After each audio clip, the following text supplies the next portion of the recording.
ఉద్రిక్త వాతావరణం క్రియేట్ చేస్తూ కవ్వింపు చర్యలకు దిగుతున్న చైనాకు చెక్ పెట్టేలా భారత్ వ్యూహాలు రచిస్తుంది. మోదీ 3.0 కేబినెట్ ఈసారి కీలక నిర్ణయాలు తీసుకోనున్నట్లు తెలుస్తుంది.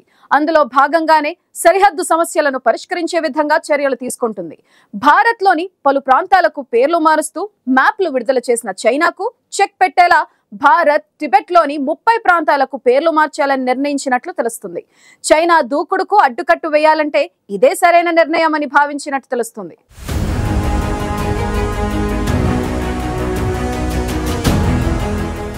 సరిహద్దు దేశాలతో కవ్వింపు చర్యలకు దిగుతున్న చైనాకు భారత్ గట్టి సమాధానమిస్తోంది.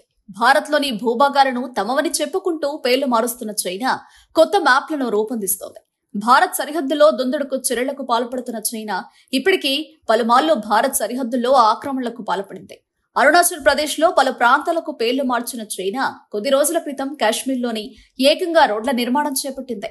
అరుణాచల్ ప్రదేశ్ తమ భూభాగమని చెబుతూనే కొద్ది రోజుల క్రితం చైనా అరుణాచల్ ప్రదేశ్ లోని వివిధ ప్రాంతాలకు 30 కొత్త పేర్లు పెట్టింది.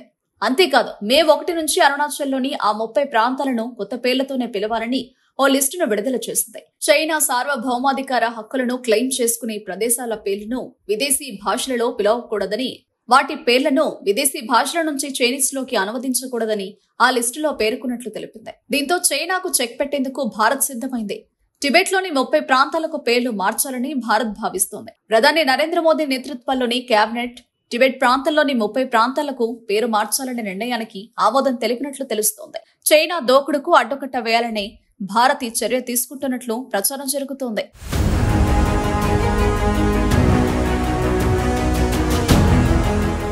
భారత్ పెట్టాలనుకుంటున్న ఈ పేర్లు చారిత్రక పరిశోధన, టిబెట్ ప్రాంతానికి సంబంధించిన సంబంధాల ఆధారంగా భారత సైన్యం ద్వారా ప్రచురించనున్నారు.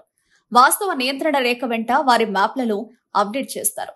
చైనాలోని టిబెట్ అటానమస్ రీజియన్లోని మొత్తం 11 నివాస ప్రాంతాలు, 12 పర్వతాలు, 4 నదులు, 1 సరస్సు, 1 పర్వత మార్గము ఈ జాబితాలో ఉన్నాయి. చైనా గతంలో 2017 నుంచి అరుణాచల్ ప్రదేశ్ రాష్ట్రంలోని పలు ప్రాంతాలకు పేర్లు పెట్టింది.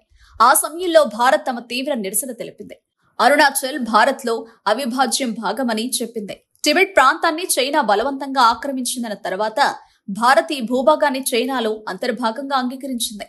అయితే ఇప్పుడు మోదీ ప్రభుత్వం మాత్రం చైనా పేర్లు మార్చే విధానంలో దూకుడుకు అడ్డుకట్ట వేయాలని నిర్ణయించి ఆ పేర్లు మారుస్తోంది. 2020లో పాంగాంగ్ సరస్సు, గాల్వన్ ఘర్షణ తర్వాత ఇరు దేశాల మధ్య సరిహద్దులు ఉద్రిక్తంగా మారాయి. ఇరు పక్షాలు ఈ సైనిక చర్యలను తగ్గించేందుకు 21 సార్లు చర్చించాయి. భారత్ టిబెట్లోని పలు ప్రాంతాలకు పేర్లు పెట్టడం ద్వారా ఆ ప్రాంతాలను క్లెయిమ్ చేసే లక్ష్యాన్ని నొక్కి చెప్పనున్నాయి.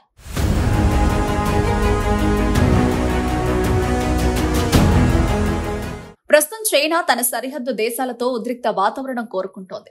భారత్ లో సరిహద్దుల పేర్లు మార్చడంతో పాటు అటు దక్షిణ చైనా సముద్ర ప్రాంతం మొత్తం తమదేనంటూ క్లెయిమ్ చేస్తూ పలు దేశాల నౌకలపై దాడులు చేస్తోంది. దీంతో చైనా దుందుడుకు వైఖరికి అడ్డుకట్ట వేయాలని భారత్ నిర్ణయించినట్లు తెలుస్తోంది. అయితే ఇప్పటికీ అరుణాచల్ ప్రదేశ్ లోని ప్రాంతాలకు పేర్లు మారుస్తూ చైనా 3 లిస్టులను విడుదల చేయగా ఈ ఏడాది ఏప్రిల్ నెలలో 4 లిస్టును రిలీజ్ చేసింది. అరుణాచల్ ప్రదేశ్ లోని 6 ప్రాంతాలకు కొత్త పేర్లు పెడుతూ మొదటి జాబితాను 2017లో చైనా పౌర వ్యవహారాల శాఖ విడుదల చేసింది.